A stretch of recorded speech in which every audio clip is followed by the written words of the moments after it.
Growing up, I played soccer. It was my thing. And my dream was to play for my high school. I wanted to feel the pregame nerves in the locker room, hear my name announced over the stadium loudspeaker, and play in front of my friends. But really, just the girls I wanted to show off to. Just kidding. But I first had to get through tryouts. And long story short, my freshman year, I got cut from the team. I'll never forget the scene. It was raining, and we were all huddled up midfield after running some final drills, and the varsity coach read the names of those who made the team. And I didn't hear my name. It was brutal, I know. I was devastated, embarrassed, didn't want to show my face at school the next day or even to my family that night. I can still right now feel the emotions I felt, and I vividly remember that long walk back to the front of the school where my mom would pick me up to take me home. And although I was only 14 years old at the time, God was teaching me something that I still hold on to this very day. If I'm going to follow Jesus courageously, I have to ask the Spirit of God to cultivate in me a resilience and a spiritual grit, to keep the faith when life gets hard. It's easy when life is up and to the right, but you know, just as well as I do, that's just not the case.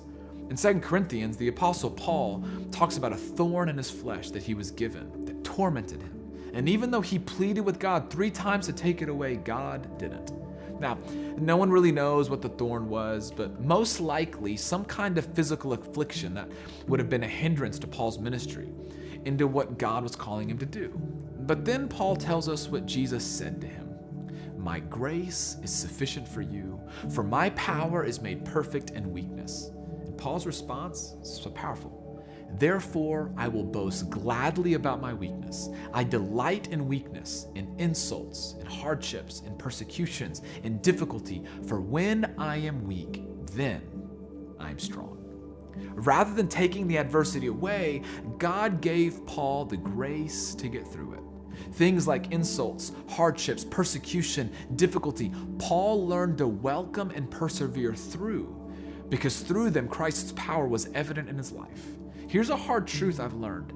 Jesus' divine power is most clearly displayed in my life on the backdrop of my weakness and shortcomings. When I am weak, then Jesus by his strength can make me spiritually strong and resilient. And I don't like this because I don't like to feel weak.